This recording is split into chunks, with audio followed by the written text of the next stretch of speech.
Estamos de volta com o nosso programa Palavra e Vida. Vocês devem se lembrar que nós estamos estudando o documento do Papa a respeito da família. Aconteceram 2 sínodos grandes sobre a família. E depois desses 2 sínodos, dessas 2 grandes reuniões, o Papa então escreve a nós todos algo sobre a família, que é esse documento que eu tenho em mãos, que chama A Alegria do Amor, sobre a família no mundo de hoje. O primeiro capítulo retoma a família assim como ela é apresentada na Sagrada Escritura. O segundo capítulo nos fala dos desafios que a família de hoje enfrenta. O documento ele quer falar da família de maneira realista, a família contextualizada, como que é hoje, no mundo de hoje. Então esse segundo capítulo, ele fala do individualismo da época de hoje, do consumismo, mas também das questões sociais, né, que em geral, né, a família é atingida diretamente com as questões sociais. Nós estamos agora no terceiro capítulo, que retoma a doutrina da Igreja sobre a família. E para retomar a doutrina da Igreja, relembra-se que a Sagrada Escritura, desde o começo, né, funda, né, a família que foi criada à imagem e semelhança de Deus, da Trindade Santa. Mais tarde, Jesus vai citar esse momento dizendo que, no princípio, Deus criou o homem e a mulher e quis que os dois fossem uma só carne e não separe o homem que Deus uniu. E, especialmente para nós, é muito inspirador olhar para o exemplo do próprio Jesus, o Verbo de Deus encarnado. Primeiro, que ele nasceu numa família, a família de Nazaré. Mas também na sua vida pública, nós encontramos Jesus várias vezes visitando famílias. Jesus teve uma imensa compaixão com pais angustiados por causa dos seus filhos. Só para lembrar, aquela filha do chefe da sinagoga, que Jesus disse, ela não morreu, ela está dormindo. Né? E as pessoas ridicularizam Jesus, né? Mas Jesus faz com que essa menina volte à vida, né, para a alegria do chefe da sinagoga chamado Jairo. E também tem uma ocasião que Jesus, descendo do monte, onde ele estava em oração, encontra um pai angustiado por causa de uma criança, de um meninozinho que era, né, atingido por doenças, né, terríveis, né? A doença que o julgava no chão, fazia com que ele espumasse, etc. E Jesus fala, você precisa ter fé. E o pai responde, ter fé, Senhor, venha em socorro à minha falta de fé. E Jesus cura aquela criança.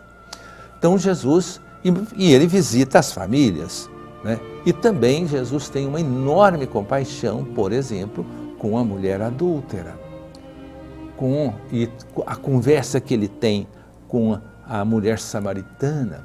Então, aí se mostra que Jesus também encontrou-se com as fragilidades humanas.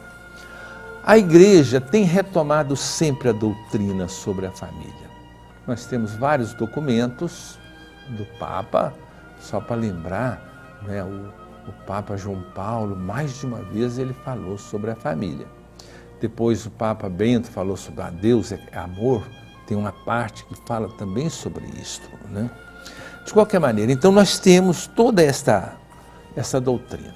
Lembrando que o sacramento do matrimônio não é apenas uma convenção social, embora que é também, às vezes a social, nós devemos, né, algo à sociedade, mas não é só isso. Não é apenas um rito.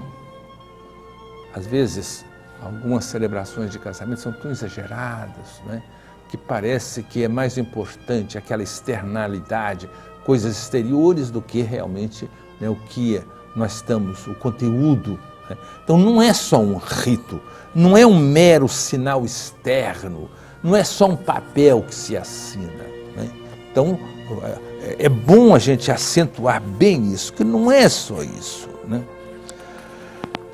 Nós temos que reconhecer que a família, ela, como tudo que é humano, ela tem os seus limites. Porém, dentro daqueles limites, nós podemos, mesmo assim, nessas situações que o Papa chama de situações imperfeitas, mesmo assim ver ali dentro as sementes do Verbo, né? Eu quero aqui ler um trechinho, né, que para nós eu acho que é muito importante. Diz assim: diante de situações difíceis e de famílias feridas, é necessário recordar sempre um princípio geral. Saibam os pastores que, por amor à verdade, estão obrigados a discernir bem as situações. O grau de responsabilidade não é igual em todos os casos e podem existir fatores que limitam a capacidade de decisão. Não é por maldade das pessoas, às vezes é a questão da própria vida. Por isso, enquanto se deve expressar claramente a doutrina, nós não podemos deixar de lado a doutrina. A doutrina, não é? Ela tem que ser reafirmada. Porém, sem deixar de lado a doutrina, é preciso evitar juízos que não levam em consideração a complexidade dessas diversas situações. E é necessário prestar atenção ao modo como as pessoas vivem e sofrem por causa da sua própria condição. Bom, esse terceiro capítulo, portanto, nos fala da doutrina sobre a família. E assim, pouco a pouco, nós vamos repassando todo esse documento, que é uma exortação pós-sinodal, né, do Papa sobre a situação da família hoje. Vamos saudar os nossos aniversariantes da semana. Nós temos 2 aniversariantes, todos 2 frades conventuais. Lembrando que os frades conventuais, eles estão na paróquia São Francisco, no bairro São Francisco, estão lá no Santo Antônio do Coajape, né, e estão também na Igreja Menino Jesus de Praga, na Coama. Então são 2 aniversariantes de ordenação sacerdotal. É o Frei João Raimundo Batalha Júnior e Frei Raimundo Nonato Moreira da Silva. Parabéns aos 2 e também parabéns a você que talvez esteja celebrando alguma data importante em sua vida. O nosso programa Palavra e Vida chega a seu final. Fique com Deus. Que o Senhor te abençoe e te guarde, o Senhor volte para ti o seu rosto. O Senhor te dê a sua paz, o Senhor te abençoe, em nome do Pai, do Filho e do Espírito Santo. Amém.